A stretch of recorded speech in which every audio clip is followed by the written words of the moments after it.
This clip is brought to you by SaveWithConrad.com.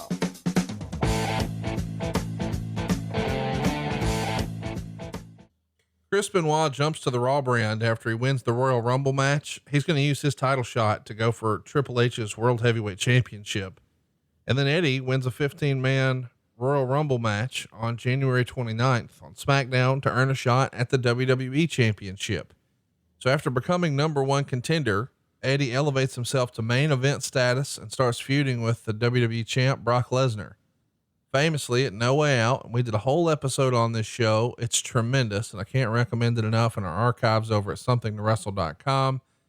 Eddie pins the world champion Brock Lesnar to win the title in 30 minutes and 5 seconds with a frog splash after reversing an attempt at the F5 into a tornado DDT onto the title belt.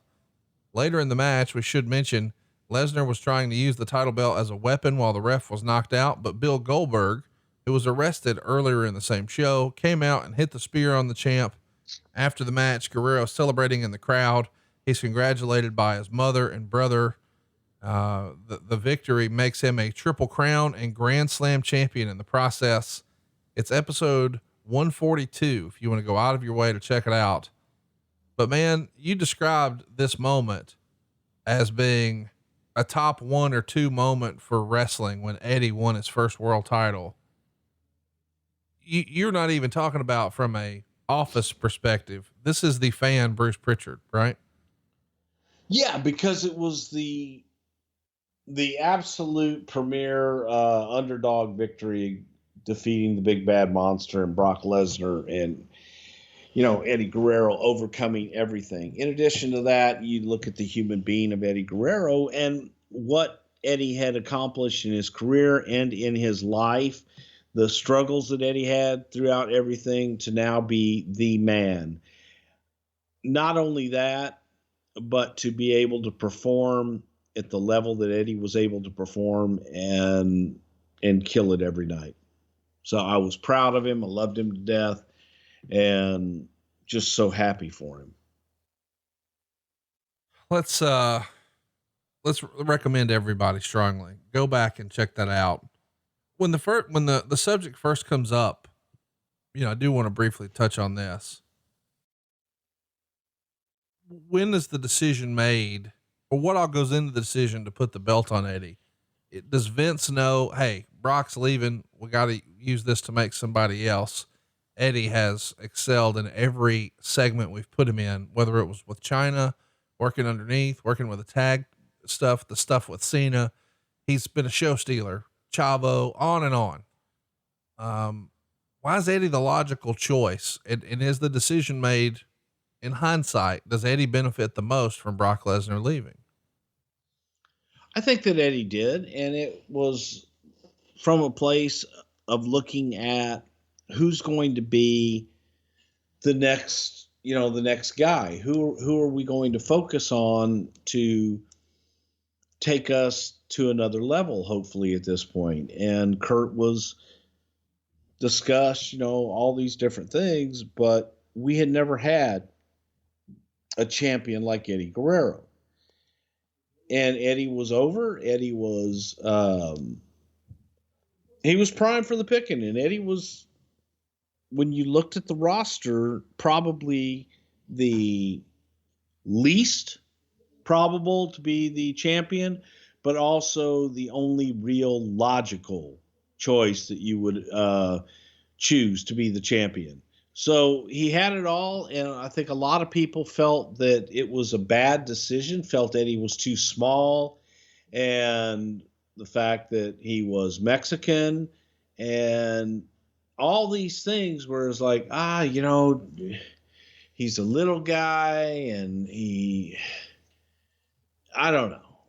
There was just opposition, but in the end, I remember thinking, man, if he's the guy, he was just the guy at that time. And I think Eddie needed that title. All of a sudden, Eddie Guerrero is our WWE champion. And believe it or not, his first title defense is going to be a big one. WrestleMania 20 in Madison Square Garden against Kurt Angle. It marked the start of his next feud. Of course, the match that Kurt Angle and Eddie Guerrero had is just really remarkable. Genius.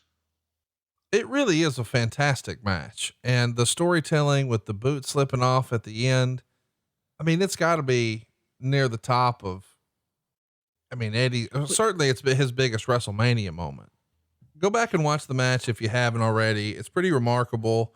You know, Eddie, once again, he's famous in this era for fooling people, right? And so he's going to start to frantically take off his boot right after an ankle lock escape. And Angle sees this as his opportunity. Oh, he must be really hurting with that ankle. Let me go finish him off. Goes to twist it. Boom, slips out inside cradle.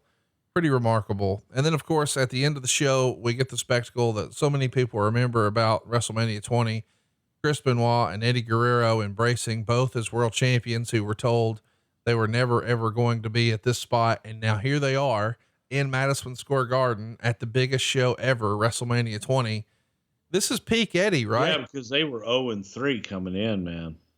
Well, I mean, we all know that this was part of your evil plan when you first, asked him to go dislocate his arm on his first night in and then forced him to work hurt. You knew that if he could persevere and you could fire him and then hire him back and have China beat him at WrestleMania, eventually, once he got over the rest of his family, he could win the world title once Brock Lesnar quit, and he would main event WrestleMania 20. And that was your plan all along.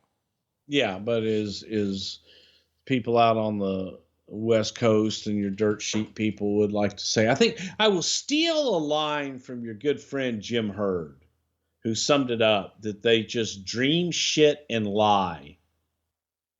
By the way, you're mentioning my good friend, Jim Hurd, because you saw the interview that we did over at adfreeshows.com. What'd you think?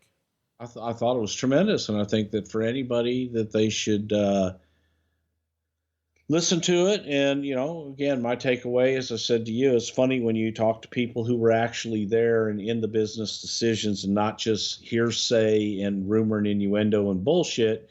It's pretty much the same things that come out, as far as how business was done and what was conducted, and not always how it was reported, because the reporters, God, I don't even think I can call them the dreamers and liars, as Jim Hurd put it. That just, they make shit up, dream it, and convince themselves that their lie is what it is. So I thoroughly enjoyed the Jim Hurd ad-free shows. That was fucking excellent. Thank you, sir. Hey, it's Conrad Thompson. Thanks for checking out the podcast here on YouTube.